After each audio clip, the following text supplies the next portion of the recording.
at Revelation Records' 25th anniversary with none other than Boston's finest, Pat Flynn. All right, so let's get started. Just give me like a little background as to what you've been doing since you've been in a full-time touring band. Well, as of very recently, I was just moshing a bold. A little disappointed in the lack of pitting, lack of diving. It's kind of a big letdown for me. But you know what? I kept it going. You know, I kept the feeling. I kept it going. I'm not saying, you know, like the pit would have been totally dead if it wasn't for me, but you know, it might have been. No, after Have Heart broke up, I always wanted to get into education and teach.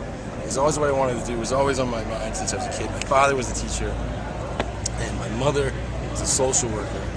So I had a big inclination to social justice, and that's really what I set out to do. But after Have Heart broke up, I needed to. When I was an undergrad, I didn't take any education courses. The school that I went to had a great history department. I wanted to focus on the content that I'd be teaching. So in undergrad, I focused on history, which is what I intended on teaching eventually. But I didn't have any education training, and I'm of the school of thought that one does need to know, the ethics and the theories surrounding pedagogy in order to be a really good teacher. And I currently now, I was lucky enough for a while I was just figuring out what grad school programs I was going to apply to, and I want to say I was working for a while, and I don't want to dive right back into grad school immediately after Have Heart broke up. I kind of want to take some time to kind of recuperate, search around, build my applications. It's been a while since I was in school. So after that, around the summer of 2010, I decided to start applying for schools, for grad programs, and in September I got a position in the Boston Public Schools. My girlfriend at the time, she was a dental assistant. Her dentist, one of his clients was the principal at a school in West Roxbury. He said that, my dental assistant's looking to get into education, and so she said, called me up that day, had me come in, and I started working as a sub. And then I started working as a paraprofessional in the Learning Adaptive Behavior program at a school in West Roxbury, and I just loved it. And I've been working in the Boston Public Schools since then. I'm still doing that right now, and it's great. It's a really good program because I don't have an entire class of my own, so usually I'm kind of done. My day's done at 2:30, which is great because I go right to school after that. I'm doing a master's in education at Boston College, and then I'm doing a master's in history and social studies education at Columbia in the summers. Man. So I'm like super busy. There's kind of a debate that when teachers people argue they need too much training in pedagogy, and they say, well, they need enough training in the content. And there's some degrees that kind of like combine the two, but I decided, I was lucky enough through the Boston Public Schools and through this voucher program that Boston College has with student teachers in the Boston Public Schools, that I can take a good amount of my courses at Boston College for free. So I'm actually able to, get 2 degrees and just really only pay for the price of one. That's awesome. So it worked out really well. And Columbia is a really great school. It's at the Teachers College, which is the first school that ever opened up, was devoted to teaching inner city kids and working in low-functioning schools.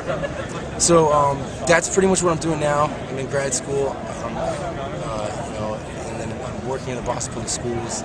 And for about a year, I hadn't played any shows, and I just missed writing.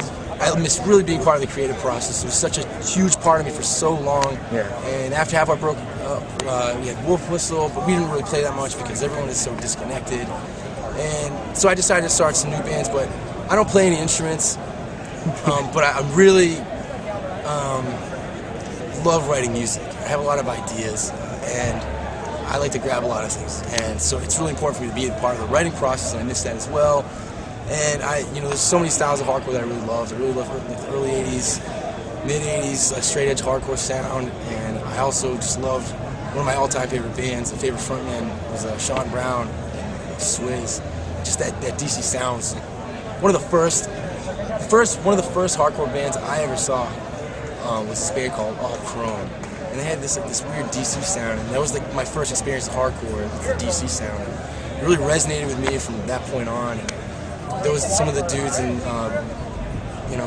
of the dudes from that scene started this band called Voices from Weapons after All Chrome broke up, and they had the DC sound. And I ran into the bassist of Voices from Weapons like in the summer of 2010, and I was like, yo man, I've never known anybody who could pull off like the Jason Farrell Swizz sound. Like, and I know that, and I talked to George Ratt for a while. He said he'd be down for that. This dude Adam, he plays bass, and we started this band called Sweet Jesus, which has John Costa, the drummer of Half Heart, and so that kind of satisfied my lust for all things Sean Brown, and me, my friend Austin, who toured with Half Heart for a while, and my good friend Steve, who sang for the First Step, and really great friend Kenny, who sings for Step Forward, and one of my best friends, Trevor, who plays guitar in the Rival Mob. He also plays guitar in Wolf Whistle. We all wanted to start like a straight edge band because straight edge is just a huge part of me, and I miss kind of like getting a chance to write not simple music, but the short songs that are kind of like not predictable, but they're reliable in how they're going to be set up. There's something to be said about hearing like a well-written classic straight edge hardcore song. And me and Austin was on tour with Half Heart on the last whole like world tour thing, and we were at some show in Europe, some festival, and there was this youth group band, and like everyone was loving them. We're like, yo, this band's cool, but like they got it wrong. They got it all wrong. People are going nuts. Like, how crazy would it be if they were doing it right? Like, and all these people, in our opinion, humble opinion, all these people were going off with this band, and like they're doing it wrong. And it's crazy though. But what if they're pulling off like the pretty straight edge sound, like making it original and making it like it's hard. Yeah. Me and Austin worked for like a year and a half on and off. He lives in Richmond. He plays in Give too. That's a good band. So we met up. We're really good friends. We met up from time to time, and it's really hard to write. Like a 45-second or like 85-second or like a minute and a half simple song like that without having it sound like something that's been completely written before. Yeah. We started that band Clear, and we were really I'm really happy that the demo came out. And it's just something now that I have like a band to do that with on weekends. Meet some of my friends, and with Sweet Jesus I can play a whole other style of music, write a whole different style of lyrics. Yeah. It's good. It's a good setup I have right now, and it's not full-time touring. I don't think I could ever go back to that until I get like my career settled.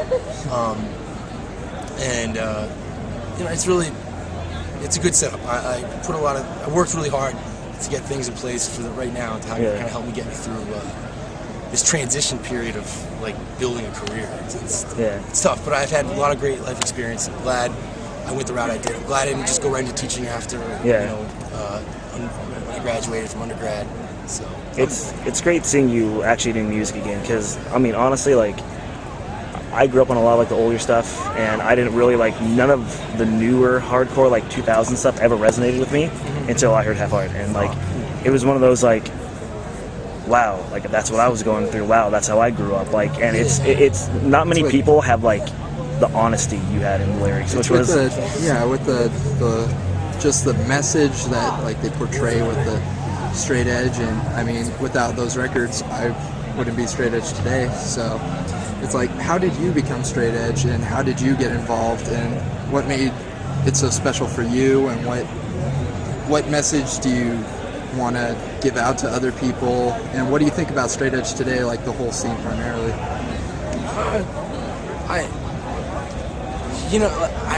I got into straight edge. My mother showed me this article in the Globe that had dudes from like In My Eyes and 10 Yard Fight, and they were just talking about straight edge, and they looked like skateboarders, and I was into skateboarding. I was like, oh, that's cool. And then I read the article, and I was like, these guys don't drink. it was such a relief to me because I wanted to piss off my parents, but I didn't want to piss them off to the point where like they would have to worry about like my future and stuff like that. Still had that growing, that biological desire to be rebellious and stuff like that. And straight edge really just was perfect for that. And it just sort of clicked for me, and I found like a really cool community of people. And you know, just people I kind of related to and shit like that.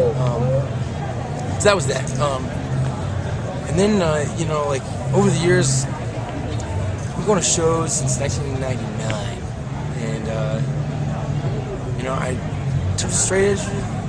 I think, you know, right now it's been pretty cool. Although, like, I'm fucking confused as shit because, like, I remember around 2009, bands like Stick Together. There was a Force Fed, and Stick Together started, and I was like, cool, like, you know.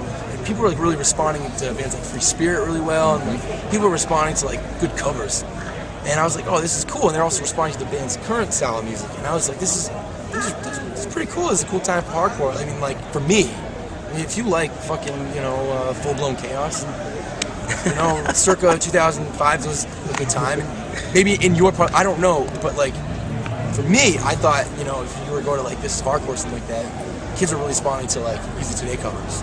And the next thing you know, Today was doing reunions, and I was like, oh, that's pretty sweet. So in terms of straight edge hardcore in America and stuff like that, I thought I still think it's pretty cool. You got great bands like Beware, Mindset. You have who else? No Tolerance. It's just like really fucking. There's a great group of like relatively new straight edge bands right now. It's like a little youth crew revival that happened over the last couple of years that just came out of nowhere. Yeah. It's kind of like, you know, a good straight edge feel to it, and it might be kind of cool. You know what? You know, I love all the songs that are being played today.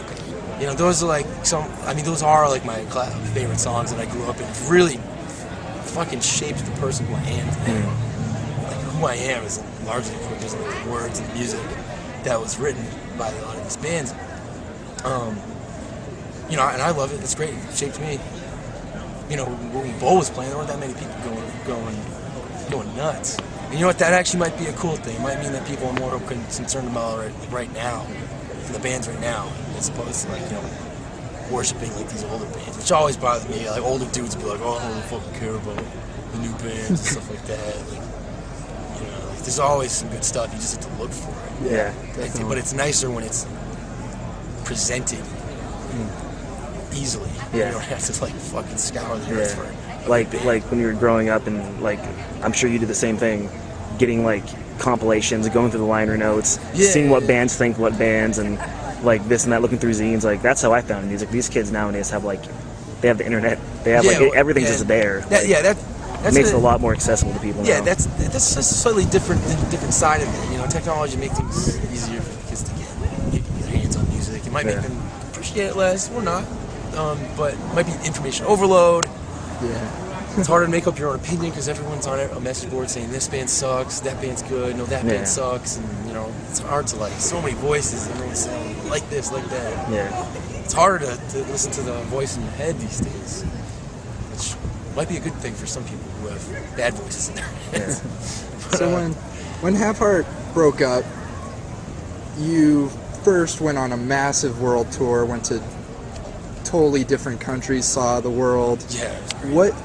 What was your favorite places to go, and what did you learn from different cultures, and what was the experience like for you? Singapore, there's some guys from Singapore here tonight, and I was so happy to see them because they just remind me of what a great time we had to sing. Funny story about Singapore. When you're on the road and you're with the same fucking four guys, they can really piss you off like easily, just like the way they chew their like, you know, potato chips or something like that. And we had just had like a crazy night in Malaysia, and we took a bus down to Singapore, and we were like at the border crossing, and we had to go through like these like long rows of like this way to curve around like to get into like the border. And I was pulling the merch bags and the equipment bags, And I thought they were merch bags. I thought they were just all t-shirts. And no one was helping me. And I was so fucking pissed off.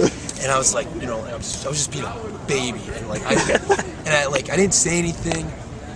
And, you know, growing up, like, I would just like hit things or kick things when I get hit. And for some reason, I was so furious. And they weren't even doing anything wrong. I probably should have said, hey, can I just help? They'd be like, oh, yeah, we'll help you. But I was like, oh, they're not even fucking looking. And I gotta spend fucking 5 more goddamn months with these guys. Fuck this. And this was at the beginning of the world tour. I mean, I was in Singapore, like, playing shows, so what was their complaint out? Anyway, so I go to kick things like the idiot baby that I was, and I kicked, like, I was like, I'll just kick this merch bag. And I had like these really like thin, like, you know, Nike shoes on, and I just at full force I kicked the bag, and I hit the kick pedal, which was like lined up against like a box of merch, so it didn't budge. Like the box like CDs or something like that. And at full force, I hit this hard slab of metal, and I was like, oh my god! Like I literally, like I was gonna scream, but I was like, I feel so stupid. My anger controlled me, and then I fucked my foot up, and I was like, oh my god! And then we get back on the bus, and I was just like, and I was trying to play it off like there was nothing going on. And I was like, oh, maybe I'll just look at my toe because it hurts. I was looking around, going looking, and then I pulled my shoe off. And I looked at it, and it was just completely black. And I was like, holy shit. I just broke my fucking toe at the beginning of this world tour. I have like 5 or 6 months left to do this. And the drummer, our good friend Champ, who plays drums at Foundation, he was filling in for us. I didn't even notice, but he was like looking up, he was just like, what the fuck is wrong with your toe? And I was like, oh my god. And I was like, I don't even know if I can play the show, and I can barely even walk. Your big toe is a big deal. Not called a big toe for, you know, for its size. It's a big fucking deal. Anyway, so we were in Singapore. We played the show, and like that was the thing that I learned about in a lot of countries in Southeast Asia, in South America, in South Africa. This is one thing I took away, is that places that I haven't studied that much, and I don't know much of their history, and I don't know much about their culture. It was such a great experience in the hardcore scene element, and I was able to understand that in the kids in Singapore, they worked so hard together, and in Indonesia, like the venue fell through, and then like the last second they put it all together. And in Singapore, like, they were so supportive. They had all, like, one person heard that I hurt my toe, and they were like really like understanding. They were like, hey, this is awesome, you know, we still want you to play. And I was like, I'll still play, you know, just watch out for my foot. And they're like, it was a really perfect show. And I watched the video of that show from time to time. And I'm so happy to see a boy from Singapore here tonight. And he was keeping it real during Wise Up, during Bold. Keeping it real. But anyway, and like they had like this cover band. They're doing all these old you know, old covers and shit, and it was so great. There was a lot of spirit there. There was a lot of camaraderie, and you know, on the spot, one thing that just shoots up in my mind, and I remember playing all those places, especially South Africa. There's a great sense of community and like, you know, really working together. It's a great sense of togetherness that I just was blown away by, and it's about teamwork, together. It's about being patient. It's about understanding, and you know, I take that type of stuff, and as an educator, you know, like I have this theory, you know, this thing I call youth to youth, which may end up being the title of a clear sentence. Anyway, but like the idea that in education is that one of the best ways to have students learn is to orchestrate a situation in which they are actually teaching each other. Because you will take, like in the hardcore scene, I learned so much from the hardcore scene. In high school, I didn't learn a whole lot from my teachers, but I learned so much from working together with the people I worked with in the hardcore scene. And I think that that's like a worldwide thing, and just, you know, it's really important to like have experiences of observing, community building, and like teamwork, and putting it into action, applying it, not just talking about it, really just like bringing it to life. And I did that, and I saw that in those places, and it really has, you know, it stays with me as I'm trying so hard to, you know, get a classroom into a situation where like the students are really working together and they're teaching to each other. That's one thing I've taken away really long-winded way of explaining That's very what awesome. I've taken away from it. Well, we very, very much appreciate you doing this. Any thank you, shout outs you want to throw out here at the end? Best ideas, anything you want to say? Best Yours? ideas? I would say listen to Rival Mob. They have a new Definitely. record coming out on Revelation Records. The tape was amazing that they put out Yes. just recently.